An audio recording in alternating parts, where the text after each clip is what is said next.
Hello everyone and welcome to SwitchUp, as today we have another review for you, this time of Cruis'n Blast. Now before we get started, I just want to say my son has been very ill this week, so obviously my attention and priority has been elsewhere. Now if you've ever seen one of our reviews or been about the channel before, you'll know we pride ourselves in how thorough our reviews are, and I have endeavoured to make sure that is still the case with this review here, otherwise I wouldn't have put it out. But apologies if I have missed anything obvious, hopefully you'll understand. Anyway, Cruis'n Blast is the sixth game in the popular line of Cruis'n racing games and originally released in arcades in 2017. It was developed by Raw Thrills, who have also developed this Switch version of their arcade game, and it releases on the console this week.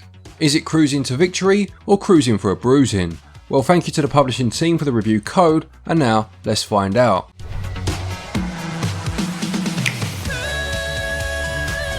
Cruis'n Blast is an arcade racer, both in terms of its gameplay mechanics and down to the fact that it was literally an arcade game. The game is split into a few different modes, being Cruis'n Tour, Arcade and Time Trial. Interestingly, things have been fleshed out hugely from the arcade original, with that game having just 5 tracks and this Switch version having 29. The aforementioned arcade mode is exactly that, it's the 5 courses from the arcade game available to play in a single race format. They are all based on countries or specific cities or landmarks, being Death Valley, Madagascar, London, I hope they remember to pay the congestion charge, Rio de Janeiro and Singapore.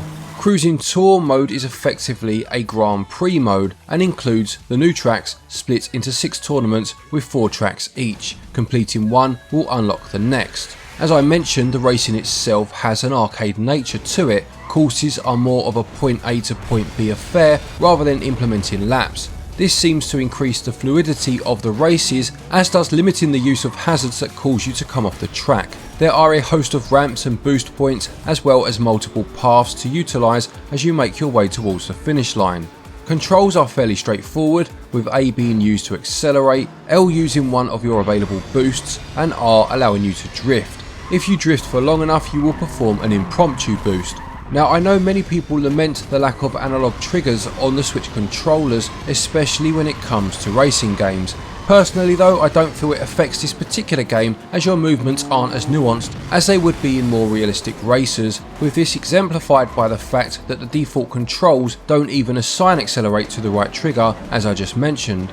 Those who like to use motion controls and replicate the feeling of steering in their racers are in luck, as this option is available in Cruis'n Blast. To be fair, whilst controls are simple, there are a few moves available which can keep you ahead of the pack. For example, double tapping the A button allows you to perform a wheelie, and doing a wheelie over a boost will allow you to perform a backflip. You can find money scattered about the courses, and money is also awarded for finishing positions at the end of the race, as well as performing the sort of stunts I mentioned just now, or getting any sort of airtime. This money can be used to purchase new vehicles, and there are also free keys hidden on each track, which are another form of currency when it comes to unlocking those vehicles. I always like unlocking cars in racing games, and having both a more traditional results-based system with the money as well as the keys to find is a clever way of doing this. You can use that money to buy additional boosts per race, and on top of all this, each individual car will gain XP, and leveling vehicles up allows you to upgrade them. There's definitely a lot to do here, and major credit must be given to the devs for fleshing out the original arcade game to such an extent to suit a home console. Yes, some of the new levels are based on the arcade ones, and you will see certain assets recycled in terms of buildings in the background, but even when this happens, certain gimmicks are added to the new tracks to keep things fresh, such as constantly being chased by the police on one, or blizzards and storms being present in another, to give you some examples. Now, I don't know how many vehicles were included in that arcade version, but the roster has most certainly been expanded for this Switch release. The vast majority of the vehicles will need to be unlocked, as I just mentioned, and whilst the starting vehicles are standard fare, things get pretty outlandish, and before you know it, you are storming around the tracks as a unicorn. The tracks themselves are very well designed, although the fact they are one single stretch does take a little getting used to. Saving boosts for the home straight on each lap isn't a strategy that will apply here, and some courses are deceptively short, leading to times where I never used a boost and suddenly I'd crossed the finish line. It does help it to stand out from the crowd of arcade or kart races on the Switch though, and also means that races are much tighter. You can play in local multiplayer with up to 4 players as well as in single player, and arcade and tour mode are available here too. To give credence to the point I just made about races being much tighter, the first multiplayer match I played, a 3-player race with my wife and daughter, led to the closest finish I've ever had in any racing game, with us changing positions all the way up to the end. Those who like to build a lead and maintain it might find this frustrating, but it definitely keeps things interesting. Gameplay is a lot of fun with well designed tracks and a lot to unlock. It's different enough to stand out from the crowd, which is another plus as far as I'm concerned, and gameplay scores 18 out of 20. Controls are simple, but there are a few extra tricks to learn for those that want to stay ahead and earn extra money to unlock those vehicles, and they also score 18 out of 20. In terms of the visuals, Cruis'n Blast adopts a loud and vibrant art style with a strong use of neon colours in both the tracks and most noticeably the vehicles.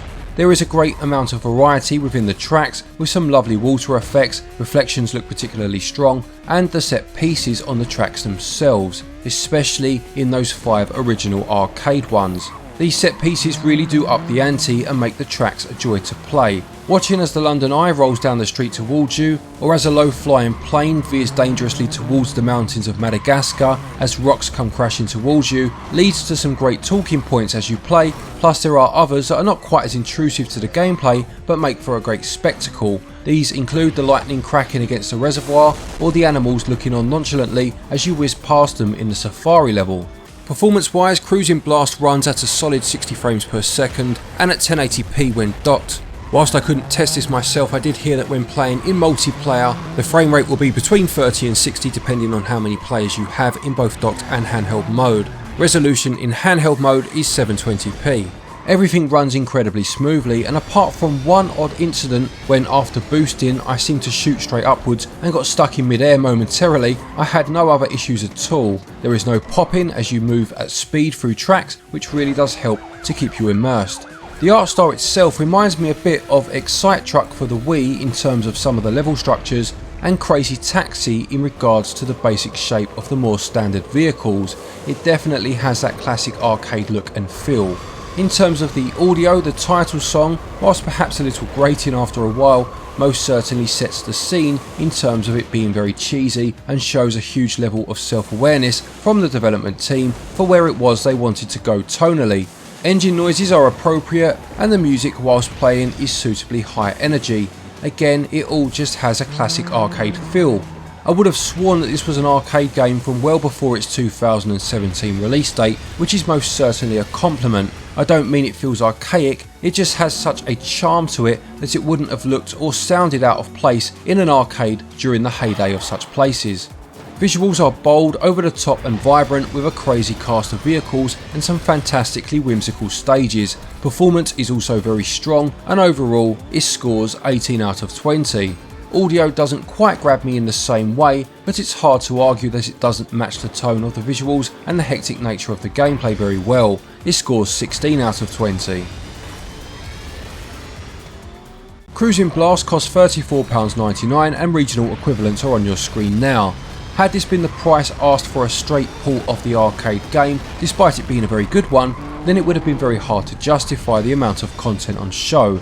But the fact that the team have taken that core experience and catered it specifically for a home console means that huge credit is due, and the only thing that is missing from the package really is online play.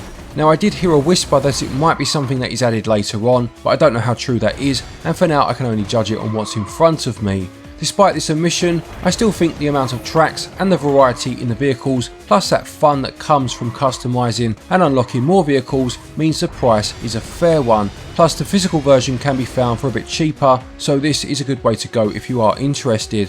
Value scores 17 out of 20. To conclude, Cruis'n Blast is an incredibly welcome addition to the Nintendo Switch's racing library. Not only is it a lot of fun in the areas that it absolutely needs to be, but crucially it's also quite a different experience to a lot of its competition. It takes the manic nature of a kart racer, the realistic cars and upgrades of a simulation, but then remembers its arcade roots in terms of short bursts of adrenaline fueled gameplay. Throw in the utterly crazy unlockable vehicles and the great tracks, and this is a very easy recommendation.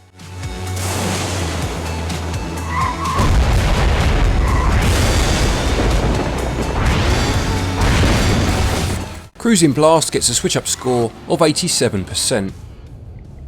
Thank you everybody for watching this review. I hope you enjoyed it. Please do remember to leave a like if you did. Like I said, it's been a very difficult week. My son's been very ill. He is on the mend now, thankfully, but as I said, if I have missed anything obvious out of this review, or it's not up to our usual standard in terms of how thorough it is, I do apologise. I'm sure you'll understand.